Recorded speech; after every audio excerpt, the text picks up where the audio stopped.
I'm just waiting to be signaled that we have enough people on. So if we could wait another, I think 3 minutes, 3 to 5 minutes to get a few more people in, and then we'll get things going.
Hello and good evening.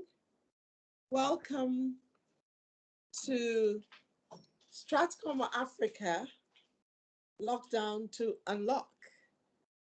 I am pretty sure that a lot of us have felt really locked down because of COVID, but we've made something out of it.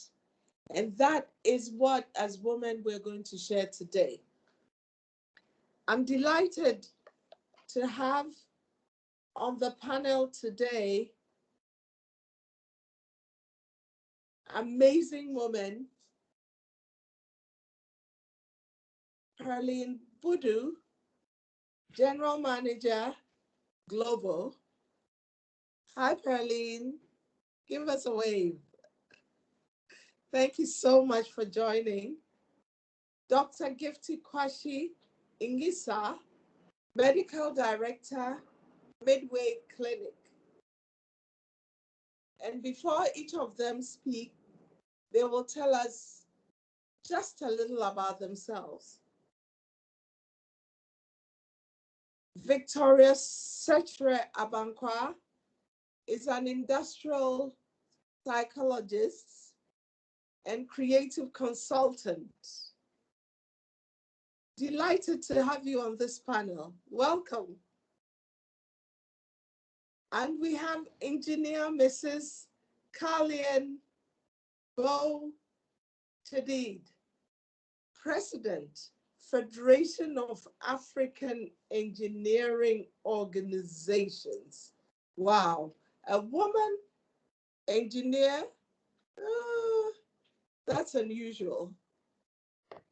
And the world seeks to make it unusual.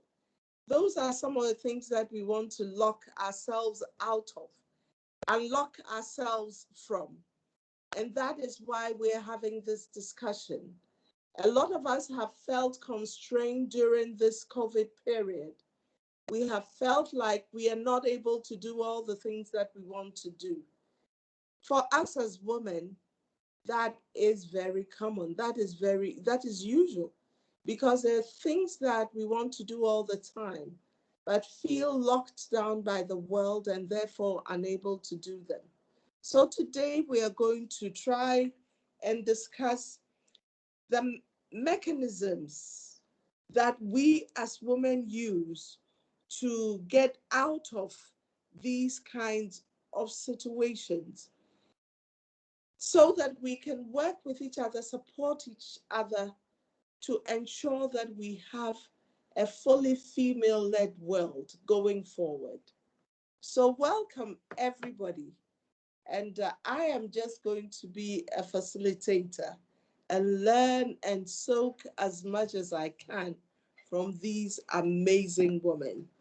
So I would like to start with you, Perline. Tell me, in what ways have you felt constrained by this pandemic? And you can tell us a little bit about yourself, what you do, and then share with us, in what ways has this pandemic constrained you?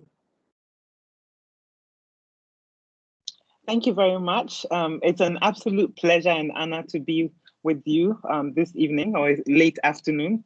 A little bit about myself. So I'm leading a company called Glovo here in Ghana. And I'm sure many of you are not familiar with Glovo because we're now launching in Ghana. But Glovo is a platform, it's a technology platform.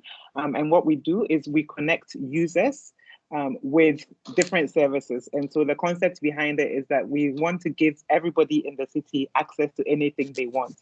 So that could be food, that could be a t-shirt, that could be a phone charger, but anything should essentially be accessible through the platform that we provide. And what I do is I lead the team in Ghana that's implementing the company here.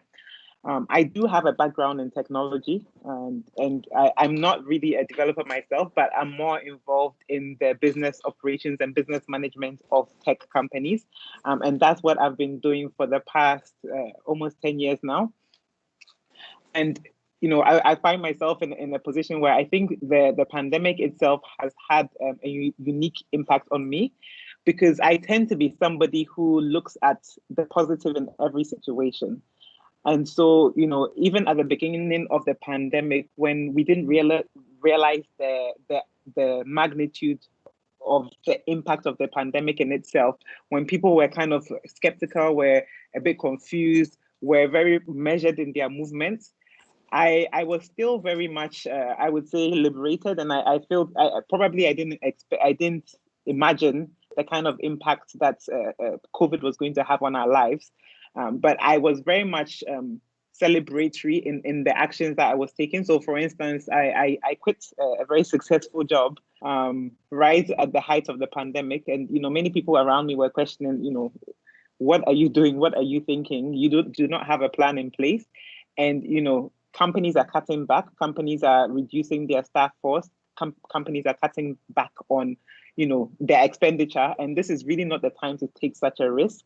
But I was confident in the decision that I was making, because I'm a person of faith, and I had prayed about it, and I was sure about it because of that. But at the same time, I also looked at the pandemic as an opportunity to rejuvenate, to rest, to reinvent.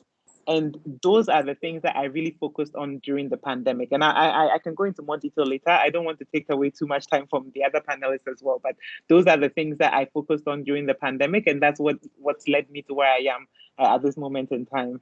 Thank you so much. Thank you so much, Perline.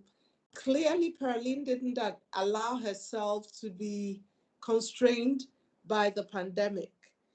But a lot of us feel upset with this pandemic because we're not going where we want to go. We're not going to our weddings, our funerals. Somebody actually said, I don't know what to do with my shoes, my many shoes anymore. So, Gifty, how have you felt? Well, I think I share with Perlin. The pandemic, it was a surprise. It came like an atomic bomb. and just flattened all of us. Family-wise, I'd say it reduced the outing time. I have three little boys, and normally you would go out. You need to go and disperse their energy. And so we were stuck with all this energy in the house, which meant mommy was shouting all the time. Career-wise, I was doing an online program. I was doing an in-person program. I'm really not a good person for online. And so I strategized so that I could get, a sit-in program to do on the weekend. And then the pandemic came and I was forced to do an online program with my three boys shouting in the house all the time. So it was tough.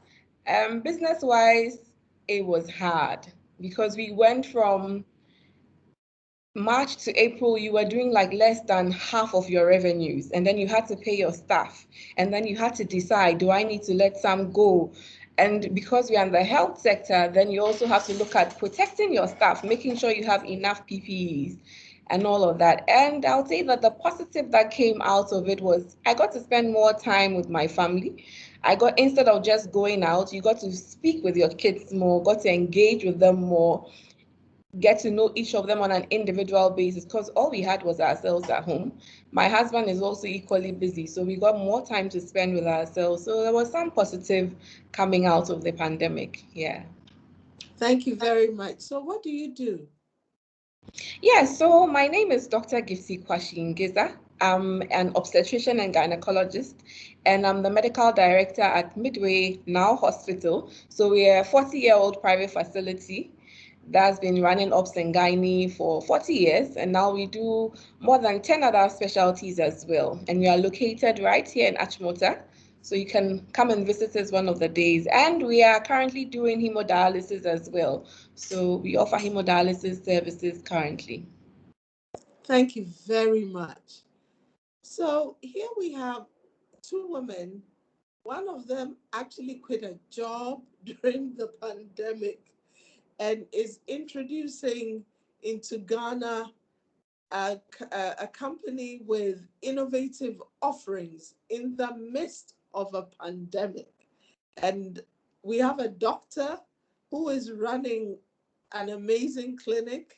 And now you've introduced what? Hemodialysis? Dialysis, yeah.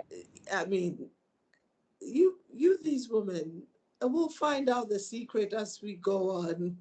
Victoria, tell us about yourself and tell us how the pandemic has treated you. Good afternoon, everyone, and thank you for this lovely opportunity. So I am a former banker, and I got tired of banking and decided to change career. I don't know if it's midlife crisis, but just before I hit 40, I decided I didn't like too much stress again. So I found myself in HR. I'm not sure that was a smart move, but time will tell.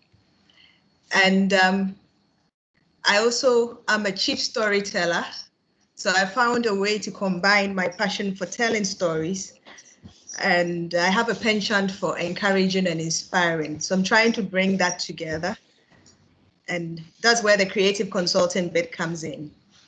But my full-time day job is in HR at the moment. The pandemic, I didn't see it coming. The plans I had for 2020, I didn't see it coming. But one thing I realized was it took a toll on people's mental health in ways we didn't imagine. And so I found humor as a form of therapy, because you're sitting there at some point, I'm in the oil and gas industry. You find that the price of oil has gone into the negatives. Your colleagues in other companies are being laid off. You are not sure when it will be your turn. So anytime you get income, you are extra grateful. It taught me gratitude for little things, just family. I was lucky to be locked down with people I actually love and can stand, because 70 by 70, 50 by 70, it's not that big. It's not a big space at all. And there's no escape. Work becomes an escape for a lot of us. There's no more work. There's no outing. There's no social engagement. I later found out that all my social engagements centered around food, and it's not the same having it delivered. For an introvert, I didn't really miss much. It was just being stuck home, worried about your career, worried about your job, worried about aging parents who are too active for their own good. So you need to monitor them. Do you have your mask on? Sanitizing your hands all the time. Watching your water bill go up because some kids have decided that this washing hands is a competition. It was something else, but it taught me that relationships matter. You need to be grateful for little things. As my mom would say, if you have a good bowel movement, it's an achievement because someone is in Kolebu praying for bowel movements. And I used to laugh at her that, oh, but when you hear people's stories, the pandemic. But the another thing I realized was it didn't bring anything new. It just magnified existing conditions. So if you were kind and decent, you still found ways to be kind. You still found ways to be generous. I knew friends who were not, business was down, and yet they found ways to give to charity. A few were sewing masks and distributing in underprivileged areas. On the flip side, if you were abusive, you didn't become abusive because of the pandemic. It was there. It was just the heightened tensions, the heightened pressure. There's no escape. You're stuck together in four corners, living room to bathroom to dining room. So that's one thing I learned, that it didn't bring, people complain of the increased violence, domestic abuse. Oh, it wasn't overnight. It was there. It's just the pressure brought out our true nature. And when at the end of the day, we found out what matters to us, relationships and toilet roll and food. So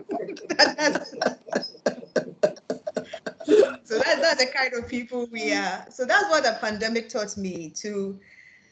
And also, it gave me the opportunity to launch a mental health awareness campaign called Bisabi. We had planned it in 2019. Bureaucracy, we wanted to partner with Mental Health Authority. My goodness, Ghana, my Nigerian friend says we have it better, but I think Ghana is a land that can kill dreams. You mean well, you have good intentions, but the system will just frustrate you. But in 2020, it was part of the plans to do more collaborations. Suddenly, you can't reach out, you're stuck to virtual. All the gigs you had lined up, projects frozen, but God was very good. God was very kind. This idea suddenly became a reality. And so we launched the Bisabi mental health campaign just to give young people resources. First of all, we want to break that stigma surrounding mental health. A lot of people are depressed and don't even know it. A lot of people had anxiety issues worsened by the pandemic.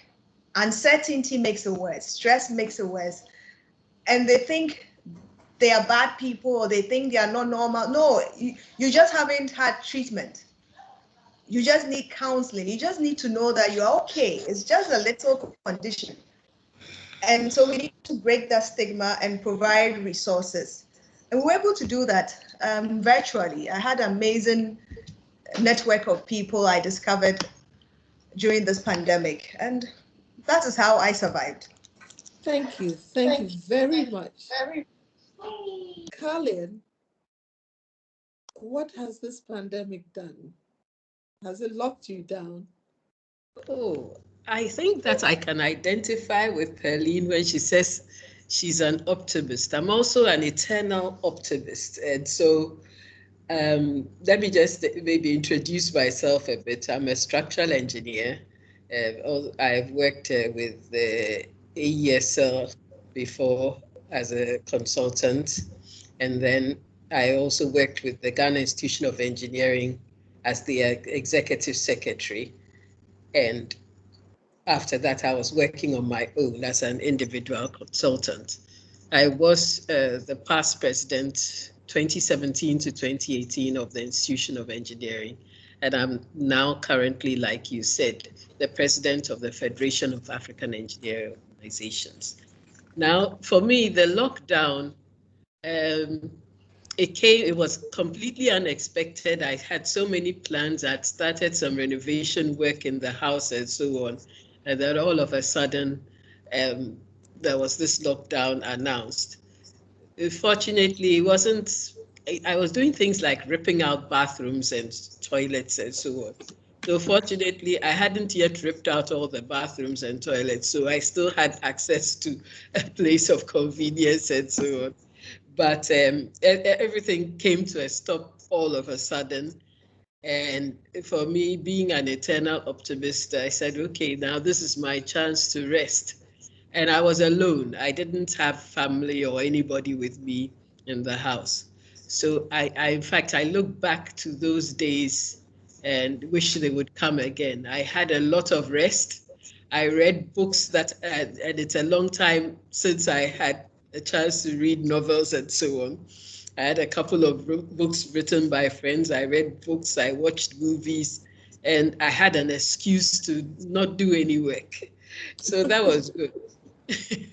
One of the things that was also that the whole pandemic affected was I was preparing to take up the presidency that was beginning of January, and we were planning a grand ceremony and so on, and the whole idea was let it be heard, because we have too few women in engineering. And so we wanted to use this opportunity to let people know that women can also get into engineering. So it was being planned as a grand affair, and we're doing this planning across countries and so on.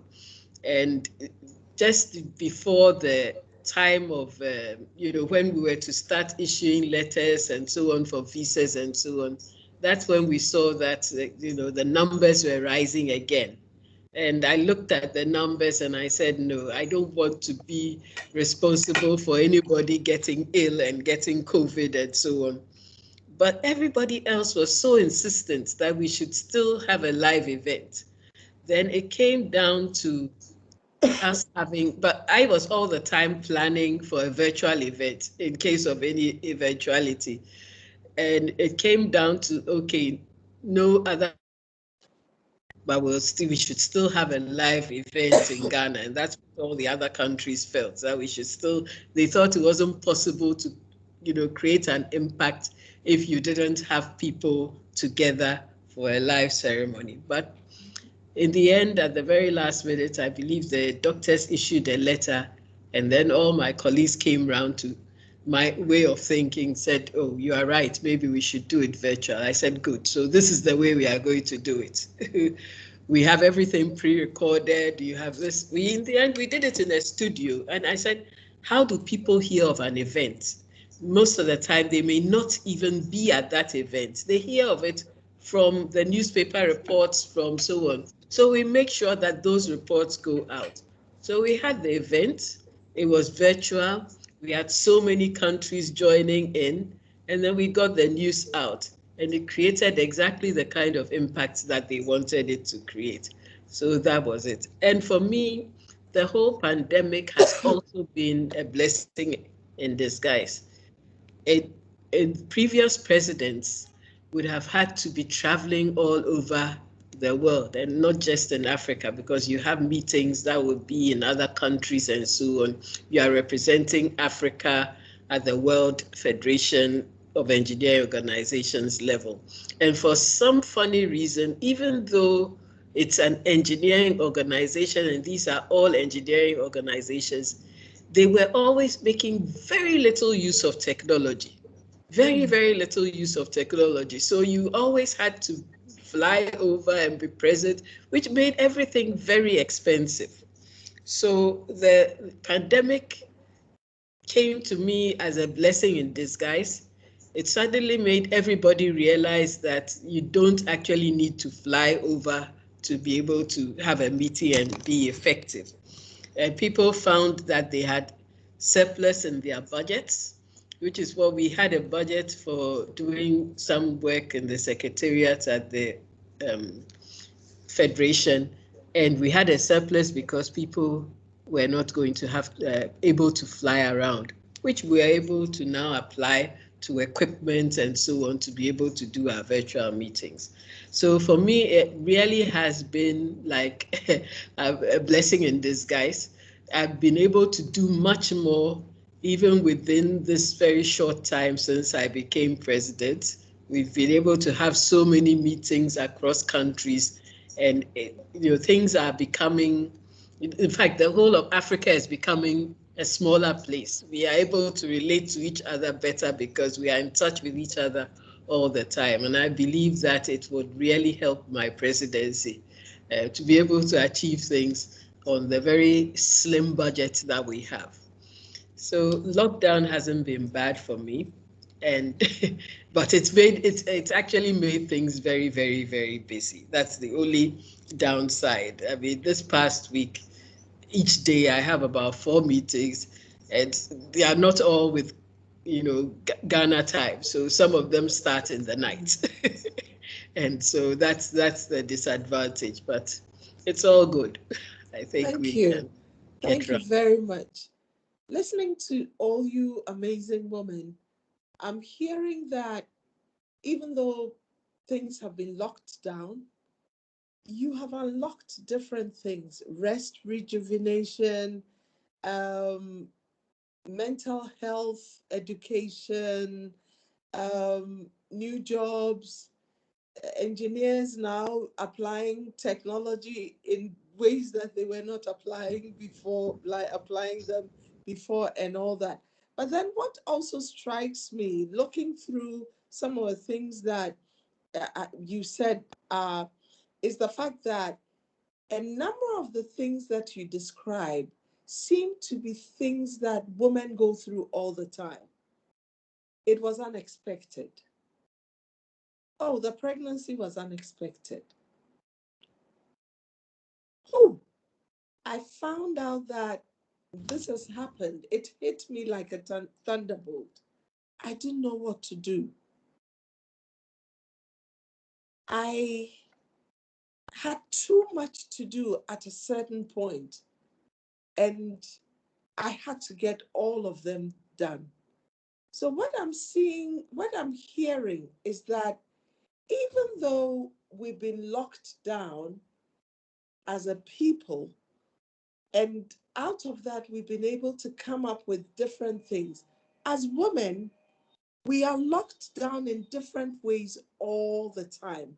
I would like us to share in what ways we as women here, the four of you here, have found yourselves locked down because you're a woman, and how you have unlocked yourself from that situation. Victoria, I see you're smiling. Can you share something? How have you unlocked yourselves from your locked situation as a woman? Give us an example. Wow. One example that comes to mind, and I don't share the story often, but I do when it comes to talking about integrity. I tell my young friends, they call me mentor, auntie, some two are just friends. I tell them, don't bandy these values around. Know what they mean, know what they cost. Because it's like this generation, they just post these quick sayings, motivational, but they don't really understand it, because one day you'll be called upon. So imagine being in banking, you're due for promotion, your work is correct, you're producing good quality work, your boss has recommended you for promotion numerous times, and then someone is blocking it, and you're thinking, but why? This is a person who tells you a day before finance committee, or maybe even I was in corporate banking, the morning of the meeting. Oh, as for your paper, I don't even need to read it. I will just sign. I know you.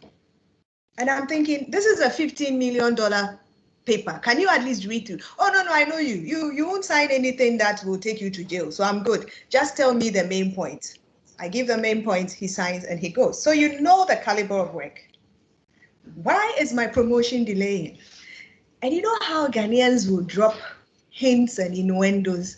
And I don't go for that. You will speak. You will be very direct. My temperament is choleric, so that tells you, enkoye papa on some days. And finally, there's an outburst basically telling me, if you were smart, you would sleep with me and I'll just sign this thing. And that was the confirmation I needed. So for me, it was two things. This is an obstacle. Can I go through it? Can I go around it? Can I avoid it? My natural inclination is bulldoze and apologize later. When that comes, I say a quick prayer. I know me. INTJ plus choleric. And I didn't want to inform my dad. He's a different character. And I looked at our HR and I realized it's even rubbish. When the HR manager tells you, me, I write what they say I should write to and I sign. So you can't even report sexual harassment. And the very thing you've spoken to people, oh, speak up. Now there's a Me Too movement. I wish it had come years earlier. What do I do? So I said, okay, God, this battle, I can't handle it. I'm handing it over to you. I was mad. I was enraged. I was a bit bitter. And I think I spoke to my mom about it. And she says, fight the battle on your knees and make sure your attitude doesn't change. And I thought, woman, how can my attitude not change? I've been mistreated. I feel so cheated. I do all the work. I work 3 times as hard as the guys in my office and I don't get any recognition. I say, and so what? What will you do about it? Can you kill him? No. Can you force him? No. Will you sleep with him? Hell no. So what are you going to do? I left the matter to God, made sure my work performance was still good. It wasn't easy. It took some resilience. And so for me, it came down to 2 or 3 questions. 1, who am I? Oh, your pa, who are you? What do you stand for? And I think life basically comes to test you on some of these questions. Who are you? What do you stand for? On the days when you're not too sure who you are, just remember whose you are. So one day on my way from work, feeling frustrated, I packed and I started asking myself these questions. This is an obstacle. Obviously, I can't go through it. I can't kill the man. I'm not quitting my job. I don't know when God is going to answer this prayer to remove this obstacle. I have to keep working, give it up my best. So do I compromise my values? What do I stand for? I stand for excellence. I always say with a shot of vanity. So that means I'm still going to keep producing good work, whether I feel like it or not, because that is the only thing speaking for me at the moment. I'm going to try to keep a happy attitude. You know, it didn't work. It wasn't immediate. I'm going to show the tenacity. I went to a girls' school called Wesley Girls. If that school taught me nothing, it taught me mental fortitude, because it's not quite a regular school. So I need to battle this out. Then it's a very simple thing. Do I also, if I say I'm a person of integrity, how do I know this? So who am I? I'm Setra Bankwa's daughter. My parents didn't cut corners. My father didn't cut corners. His bank is still standing. Others have been conjoined and conglomerated and consolidated. So I can't cut corners. It's not just about me anymore. Now I have to defend my honor, defend my family's honor, and make sure, as someone who claims I am a child of God, so I am God's child, I cannot also then dishonor God. So that integrity thing is there. And then it lasted for about 2 years. And somehow, once I gave the battle to God, I found strength. There are days when I'll fight with God. You know the battles I'm dealing with. You know my life. You know, sometimes it feels like the day you say certain prayers, that's the day your village launches every freshly minted witch to try you. So I ask you for a barrel of grace, and this man gives me a thimble full, gives me a teacup full. Wow, how am I going to survive? After 2 years, I had forgotten all about it. I was doing my work. One evening, my supervisor said, oh, let's go submit this paper. And I said, what for? You know, for some time, I don't go to that office. Oh, let's go. It's been a while. And I was in a pantsuit. I'm not a very tall person. I'm 5'7". In 3-inch heels, maybe I can go up to, I don't know, 5'10". And I think it had been a while since he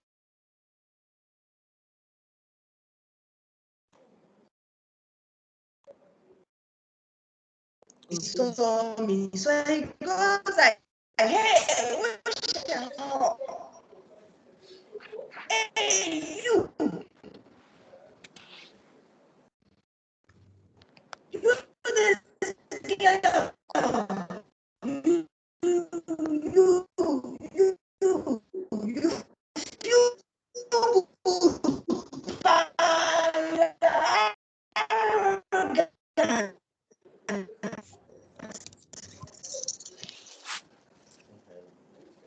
The network.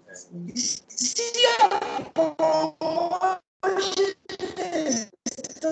hanging. I said, oh, yes. It doesn't bother you. And I smiled. And he irritated him. So he went like, oh,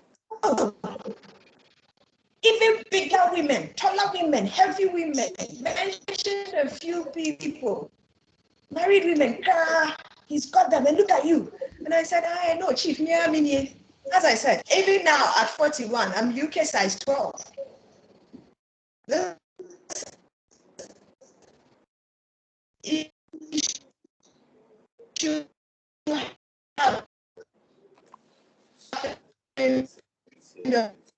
About 5 or 6 years ago.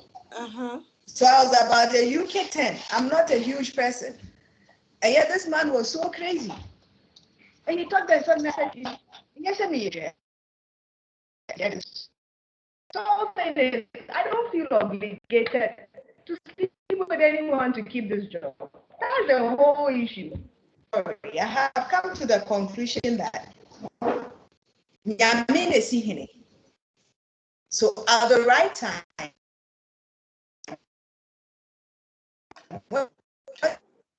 seems like Victoria is having internet. I know what to do with you. Leave my office.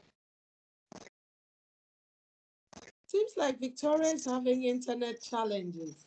The whole time we were speaking, I was saying a quick prayer at the back of my mind that, Father, not again. So somehow, your grace has been sufficient. This teacup full of grace has last 2 years for me to keep doing my work. This is not the time.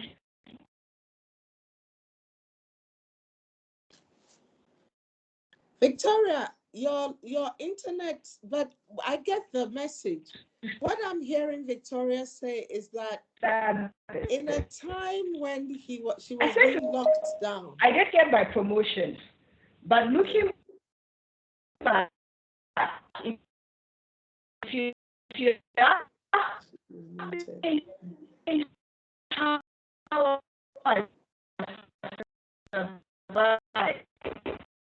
well, unfortunately, we're not hearing. Send her a message. Yeah. So I'm hearing her say that she went into herself, into her inner strength, what she depends on for her inner strength, and that saw her through. That unlocked the situation that it unlocked her situation for her to be able to deal with it. Women encounter locked situations all the time. So, Perline, can you tell us, you are an optimist, but definitely there must have been a time that you felt locked down as a woman. Oh, I'm sure that yes, there were absolutely. many times when maybe people try to put impediments in my way. It's just that my attitude is such that I would just ignore it. I recall a time when I started working, and this was not so long after I started working. And for me, I was finally an engineer. I was excited. So whatever job you give to me, I take. And in fact, I think because of that, if you were willing to work, the work was given to you. There were a number of engineers. Others had maybe they were busy with other things and so on. And I was interested in doing the job. And so after some time, there were even some architects and clerks of works and so on who would actually go to my head of department and insist that they wanted me to be on their projects and nobody else. So I was enjoying myself. I was doing my work, young engineer and so on. And I think that some people were not so happy with that because there was one day I got home and I put on the radio, and in those days you didn't have so many radio stations. You only had GBC, and they were talking. They had an editorial comment going on, and then I heard something about a young lady structural engineer who was being sponsored to go to the US, and this thing had apparently been repeated every hour on the hour. And I was the only lady structural engineer in the country, so there wasn't any question about whether it was me or not me. And that was because there was this offer to study, do a course in the US, something to do with earthquake engineering. And we had been asked to, apply, the structural engineers who were interested. And I had applied, and the chief consultant had picked me out. My application had been accepted. It was accepted also in the US. And, permissions were sought from the castle at the time, from the head. It was a whole long procedure to even get foreign exchange to pay for the trip and so on. And so all that had been done, and I had gone on that trip and come back. And so apparently some people felt that, there was some favoritism or something that had been done wrong and so on, and had managed to get this into the news. And there was, all this talk and so on. It was in the news. So the following day I went to work, and for me, I just went about my business as usual. And somebody actually asked me, didn't you hear about this? I said, no, I heard. And so they said, aren't you upset? And, they thought I should, feel this. I said, oh, well, that's their problem. I don't have a problem. So if they have a problem, that's for them to solve. So what happened in the end was the chief consultant at the time called Deba to address this problem. He called all the staff. I didn't even bother to go because I had work to do, and I was sitting in my office doing my work. But later on, the colleagues and so on who came up to tell me, oh, you know what happened? The chief consultant took out all the applications and he read all the applications.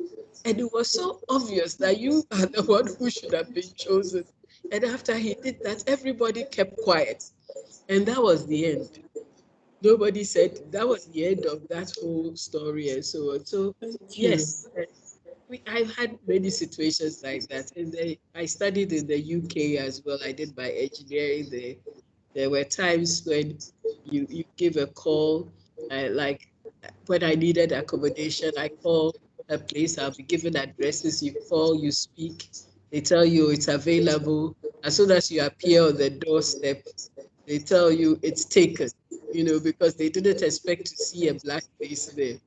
For me, I always, when people ask you, oh, did you have experienced discrimination and so on, maybe this is the only obvious one I could say. But even at that time, I didn't even think of it as discrimination. I just took it that, oh, the thing is taken. I didn't get there on time. Maybe somebody else got there on time. So I have sort of gone through without paying too much attention to people trying to block me and so on. Yes, people have given made all sorts of advances, and I would treat them the same way. I don't change my attitude because you said this or you said that.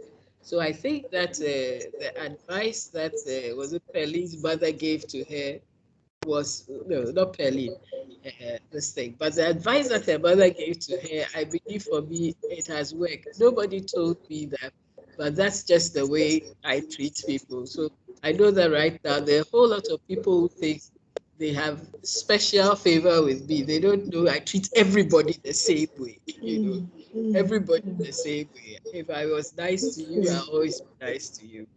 And for Thank me, you. that works. Thank you so much. So I heard from Victoria, going into yourself, discovering who you are, understanding what you stand for. And I'm hearing from Colleen that you stay focused. You don't get distracted. So Pauline, tell us, as a woman, definitely you have felt locked down. How did you deal with it? Yeah, so I think for me, one specific example that I can share where I've felt very constrained and locked down is with a struggle that I have had with something called imposter syndrome. And I hope my internet is holding up actually. If I'm having issues, please do give me a signal and I'll switch to a different connection. But I have in the past really struggled with imposter syndrome, where is basically a situation where you feel that you're not qualified to be in the role that you're in.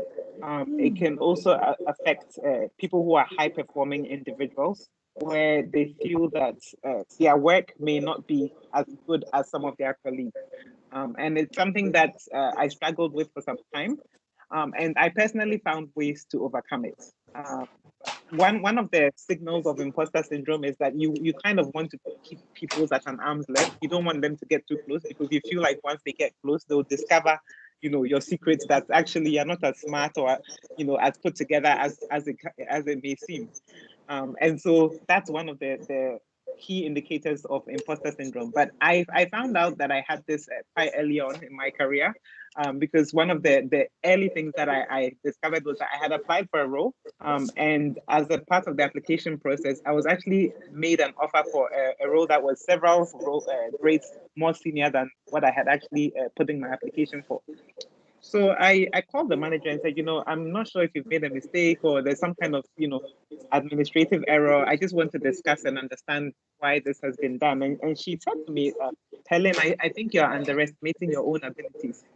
And that was something that really took me back, because I felt like, in an interview process, you are actually trying to represent yourself and in some cases over-represent yourself. But this is a situation where the roles were actually reversed, where the person who was interviewing me felt like I was representing myself as what I really ought to represent myself.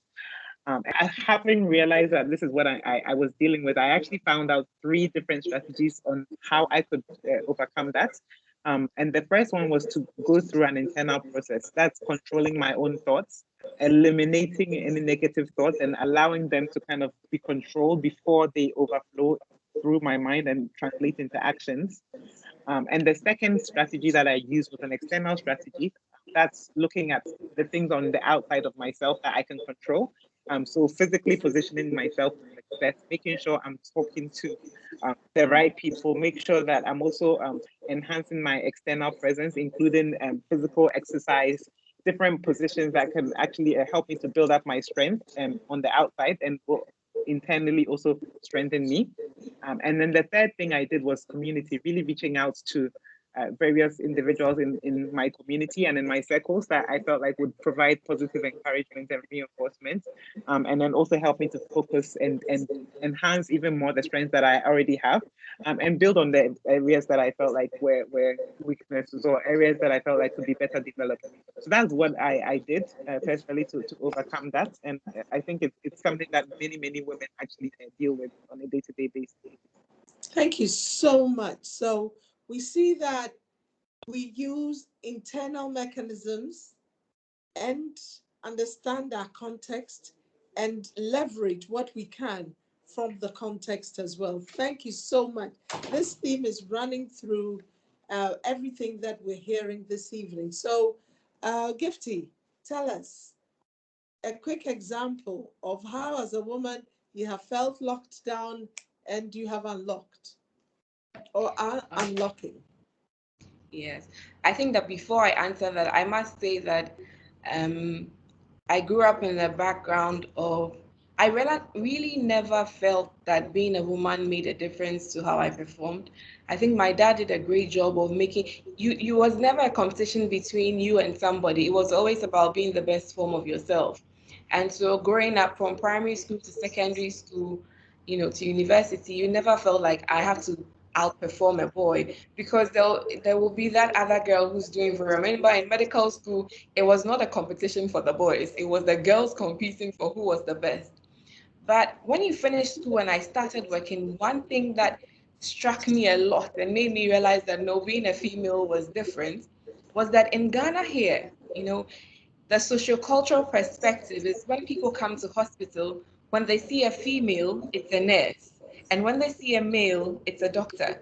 So no matter how high you are, most people will meet you and say auntie nurse. Or you meet a patient, I'm in OBGYN, you operate the patient, you deliver her baby, and then she meets you on the ward and she goes like, auntie nurse. I mean, I'm not taking anything away from a nurse. Nurses are great. We couldn't do our job without them. But come on, this is the doctor seeing you. You've come in, they've given you medication, and then they keep going anti-nurse. And even when you say you're a doctor, they still say anti-nurse. So then you realize that people, it's just the social cultural perception that you cannot be a doctor. You have to be a nurse.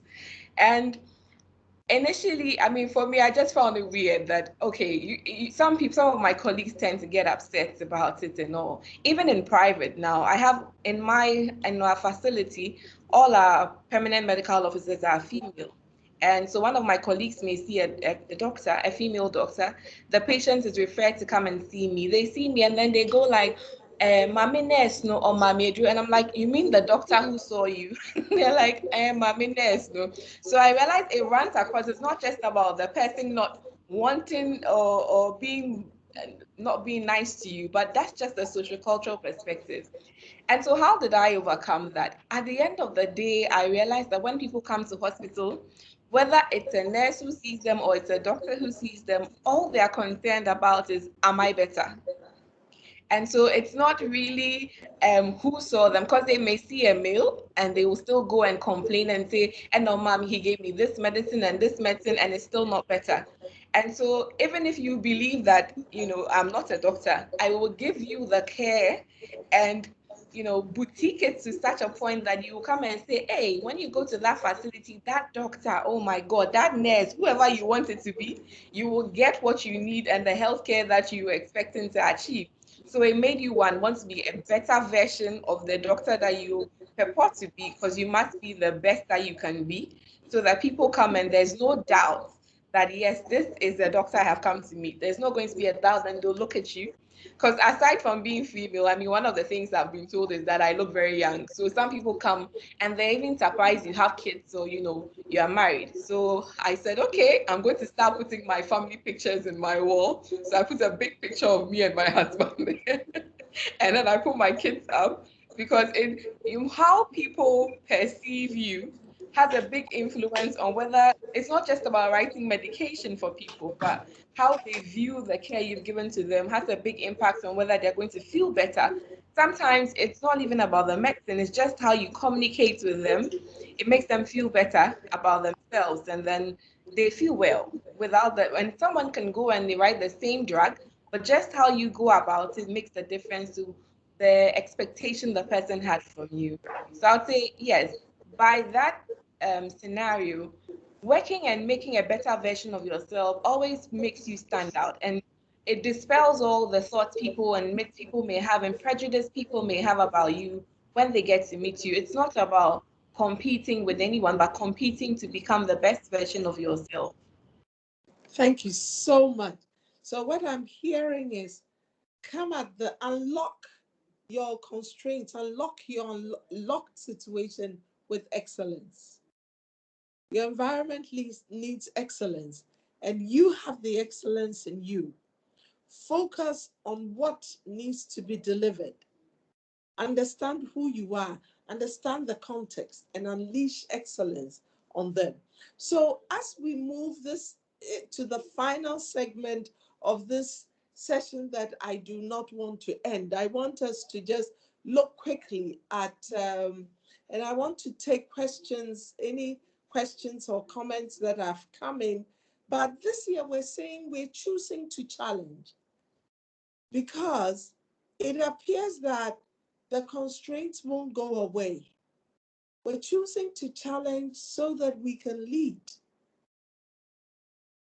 How do we harness these qualities that we have talked about? How do we harness them to the benefit, to our own benefit as individual women, and to the benefit of women generally? Did Pauline fall off?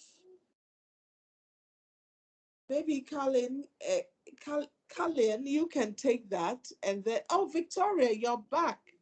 Good. Yeah. Hi. So we've talked about the strength within, understanding the context, keeping focused. The challenges, we will continue to be locked down.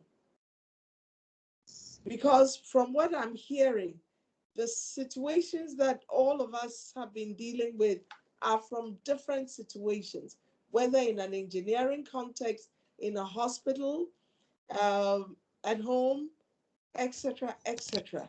We continue to have situations in which we feel locked down. But everybody who has spoken on this panel has shown that there are ways to unlock your seemingly locked situation. Going forward, women have it in us to lead. How do we challenge so that we can lead? Maybe, Kalyan, you can tell us something. Okay. You can just quickly tell us something, and please let us have your questions, and in the next 10, 15 minutes, we'll answer them and play a song and go and start our weekend. Okay. Thank you. For me, it's a question of sharing this with other females, especially younger females, because there are so many people who have been stopped in their tracks by some of these situations and they don't know how to get out of it.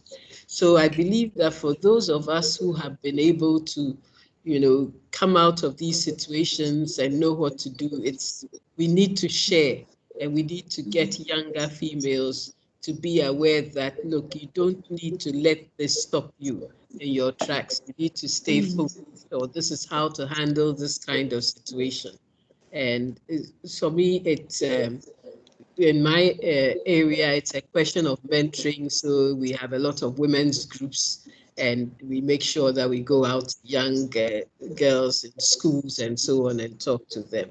But one of the things that I think we should do, nationally, is maybe try and portray some of these things in film. Show more positive images of women, show how women get out of these situations and so on. For me, I don't think that we use film enough in this country. And we could, actually direct, make sure that we encourage filmmakers to show this side of things for women, because people pick up a lot from what they watch in films. Thank you very much. I think that I'm going to challenge one of the people in film that I really like and respect, Kafui Danku. I'm going to ask her to take up this challenge. But I also take the point about sharing. And that is why we're doing this. Stratcomm Africa, as you know, is a communications company. And we believe that communication is a strong tool for advancing development, whether of women, boys, girls, and nations. And that is why we are sharing today. Thank you so, so much. Let's continue to share. Gifty, tell us, how should we harness the things that we've talked about here? Use that to challenge the status quo so that Mamines, whether you're Mamines or Mami Doctor, you deliver excellence and focus on what will benefit mankind. Please tell us. So I think I would say I have two things to say. Number one is got to do with mentorship. You know, if you face challenges and like we are doing now, and you've been able to overcome those challenges, and then it behoves on us to also mentor those who are trying to toe the line where you've gotten to help them to make it easier. And if everyone is helping other females through the challenges, to navigate the challenges they have gone through, I think it will be a better place for us. Now, the other thing as well is networking. So I find that women, we do not network enough because networking gives us enough leverage. It helps us to build bridges to solve solutions that, I mean, don't have to be cast in stone. And so you men, they play football, they go to bars, they network in those sessions, they move along, contracts are signed on the golf course and that. But women, we don't tend to have a lot of things like that that we do. And sometimes when you put yourself out there, it also feels like maybe you are, you know, trying to be too nice. And if you are being too hard, then it seems, if you are trying to be professional, then it seems like you're being snobbish. But I think if we could network more with maybe groups that seem to be aligned with our interests, it will help to also move us away from some of the challenges that we face. Because I personally, I mean, I've been in some women groups that have really and greatly enriched me career-wise and given me platforms to move on to other levels that I probably would not have been able to attain on my own. And I find that sometimes women, if we did more of that, it will help us all to get more numbers, to create more noise around certain things that concern all of us. Because if you have a few women talking about one problem, nobody's really paying attention to it. But when you have groups that are coming together, you have numbers that are making noise about a common thing, more people are going to start talking about it, more people are going to start thinking about it, and then the change would start. Thank you. Thank you. Pauline, are you there? I know you have to go. She's had to leave. Yeah, she has another meeting. So, Victoria, we choose to challenge. We choose to challenge the situation. We will not be locked down. What are some of the things that we should do to be able to continue to lead in the future? I agree with Gifty. We need more mentorship. More mentorship for the young girls, just to let them know that it gets easier. Oh dear. It gets easier if you're willing. Is the network still bad? Yes. Oh, MTN today, dear.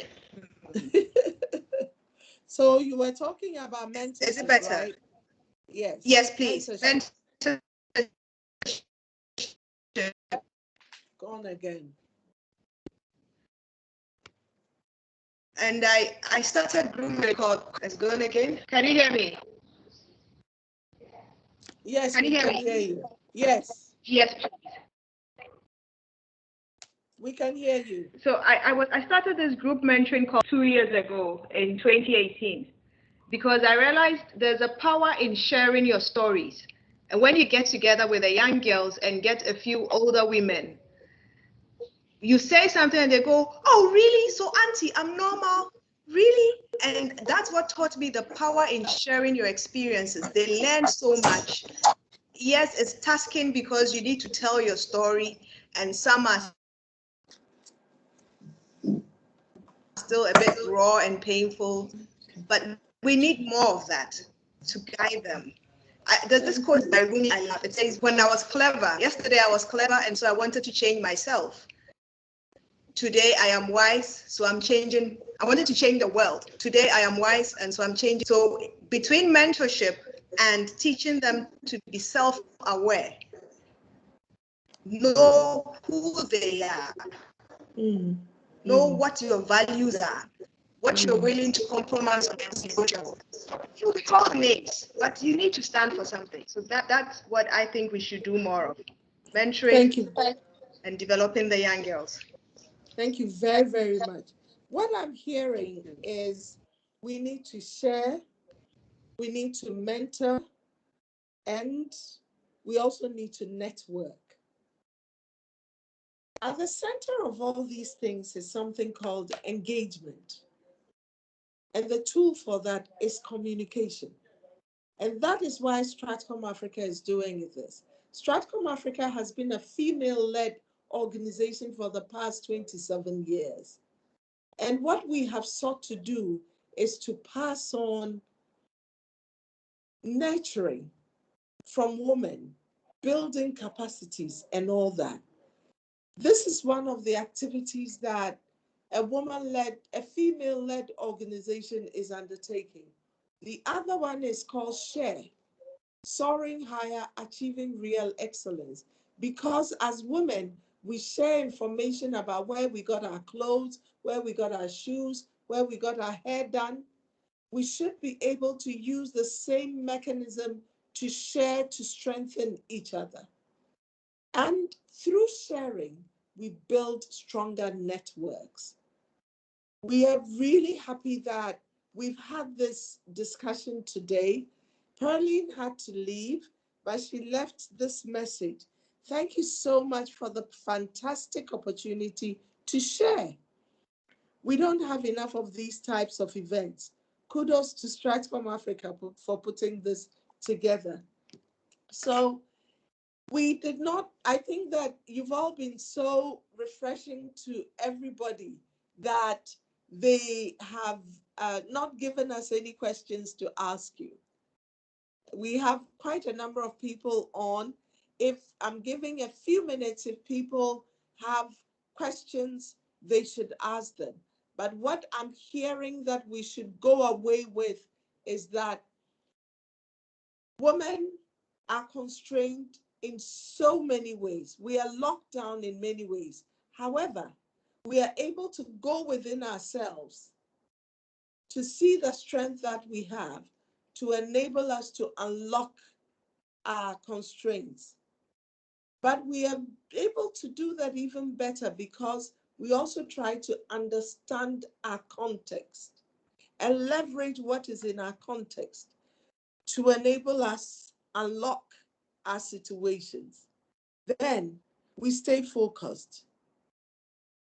And our focus should be on delivering excellence. Because when you deliver excellence, you are relevant. You are relevant to the people around you. But we see that these ideas have come from the four amazing women that we've had on this program. How did we draw them out? They shared. So we are being encouraged to share more. How did we draw them out? We are networking. We're being encouraged to network more. And I'm sure that there are people who have learned. I have learned a lot today. I've been mentored, and we have agreed that mentoring is important.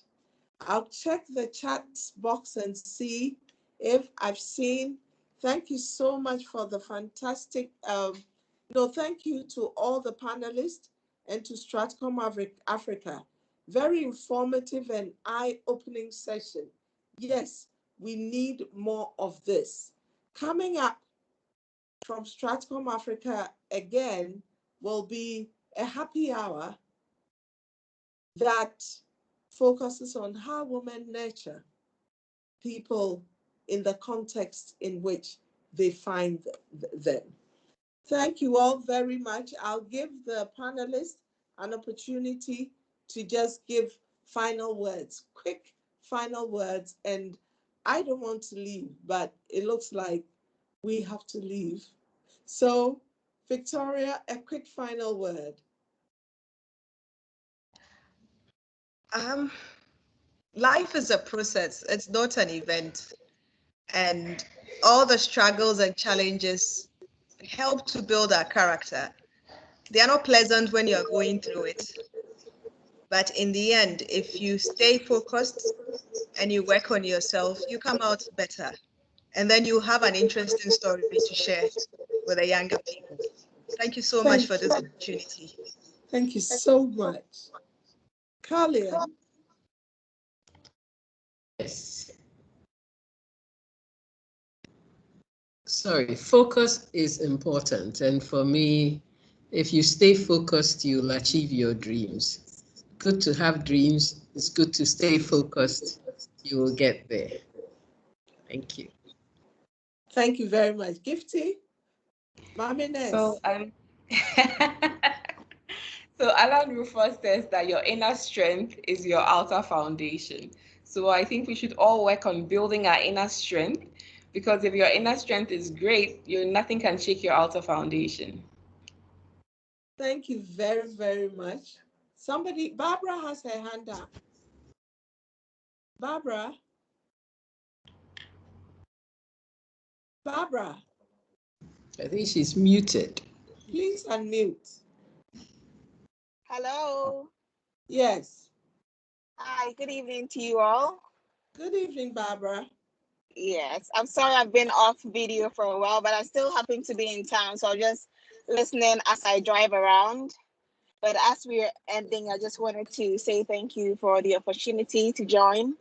I'm a real estate agent and a young professional, and I usually like to join such interactions to learn from older women. I think my main challenge as a career woman, an upcoming career woman, is limiting beliefs, because I had a mom who never worked. And so I always struggle with getting up and going to work. My mom was a homemaker, so I always like to interact with other women who are in career so that I can look up to them. My mom is a wonderful person. She's a church woman. She's into marriage counseling, but I just always struggle with having a sort of someone to aspire to. So I wake up and I find myself cleaning the house, always trying to do something at home, because that's all I saw growing up. And so as the meeting is in, I just wanted to show my face and quickly say thank you for the opportunity to join as a guest. Thank you so much, Barbara, for sharing. I share that with you. My mother was a homemaker. She worked from home. She ran an enterprise from home. So I like to Okay. clean the house. I like to do gardens. I like to decorate homes and all that. And then I find myself in the corporate world. And the way I have dealt with this is I sort of distress, I find joy after the hard corporate environment. I find joy in coming to clean the home, decorate the home. I'm really happy in my And your garden gardens. and all that. Yeah. Yes. So I always tell people I'm I enjoy doing things, domestic things, more than doing corporate world. But people see All me right. as a corporate woman. It's because that's how I grew up. I was doing things at home with my mother, baking, cleaning, Yeah. planting, taking care of people. So that is who I am. So I understand Right. where you're coming from, but you can over time manage a balance. Don't leave Right. one and Working do on it. too much of the other. Otherwise, you'll be burnt out. If I didn't do my garden, if I didn't make beds and clean the house, I don't think I would survive in the corporate world. Thank you for sharing, Okay. Barbara. Yes. Thank you too. Thank Thank you you. for having Thank me. you. You're welcome. So, ladies and gentlemen, has everybody had their last word? Gifty, have you? Yes. Okay. Thank Yeah. you. There's some comments. I'll give them quickly, and then we will leave. Hopefully, I hope that it works. I'm struggling with the technology a bit. Where I asked Miss V to give us one of her songs that is about encourages African women, and I admire Miss V so much. I mean, she gets up and she overcomes her odds, and she just makes so many people happy. Ajua Asantua Mreku Briago says, I've enjoyed every bit of today's session, a step in the right direction. Kudos to the planning team and special thanks to the panelists. Yes, kudos to the planning team at Stratcomm Africa, Papa Osei, Kofi, Kwame, Prince, uh, Khadija, Kafui, everybody who contributed to getting this done. Thank you, Liz, Jones for your advice and guidance.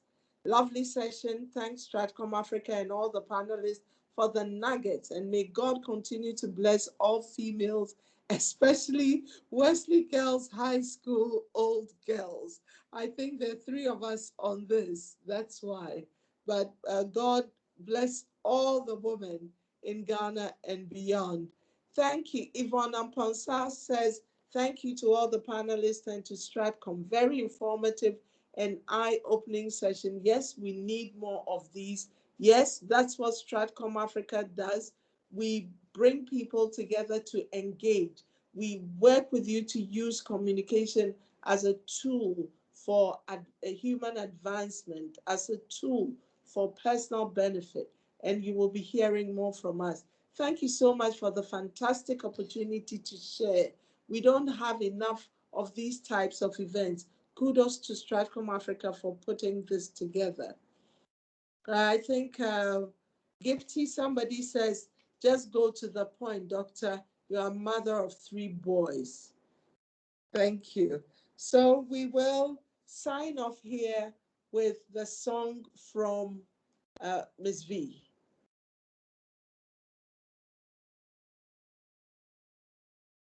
You'll be hearing from us as to when next we are meeting. Yes, Kofi.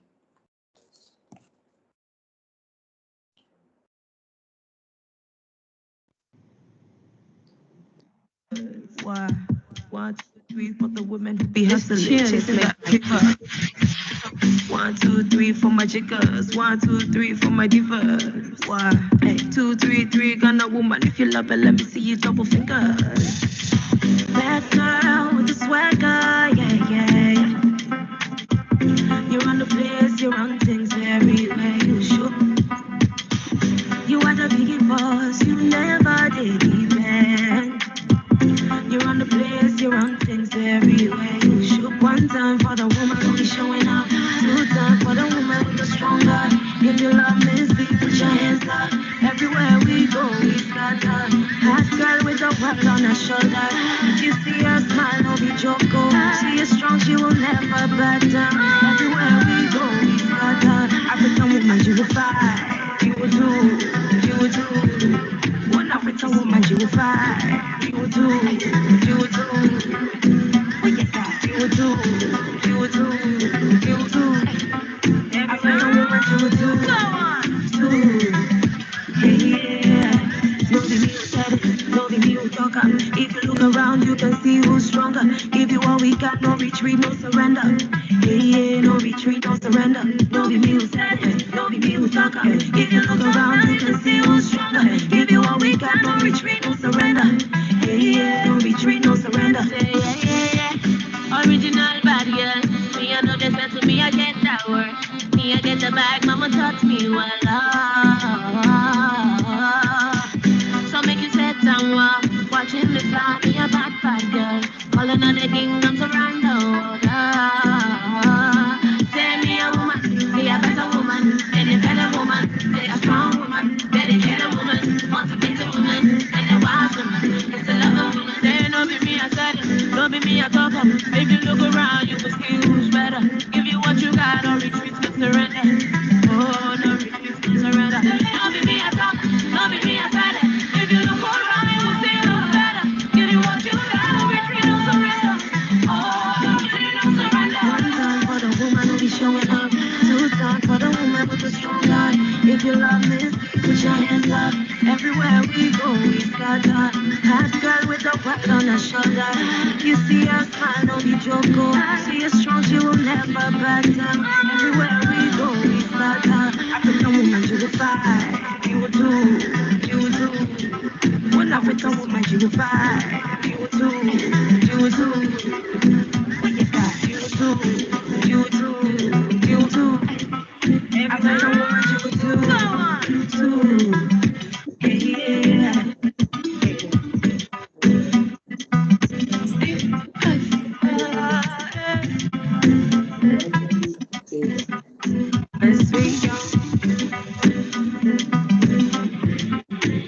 Incredible mix. Thank you all very much, and keep playing this music. We don't say it. Look around you and you'll see that African women, we're strong. We do wonders. That's from Ms. V and Afia. Thank you so much, Gifty, Carlian, Perline, and with Victoria. And we look forward to the next session. Thank you. I hope you have all enjoyed it. This is just as simply sharing, mentoring, networking, and demonstrating excellence to the world. Thank you very much. Stay Thank you. unlocked. Bye-bye. Thank you. Bye-bye. Thank you. Bye.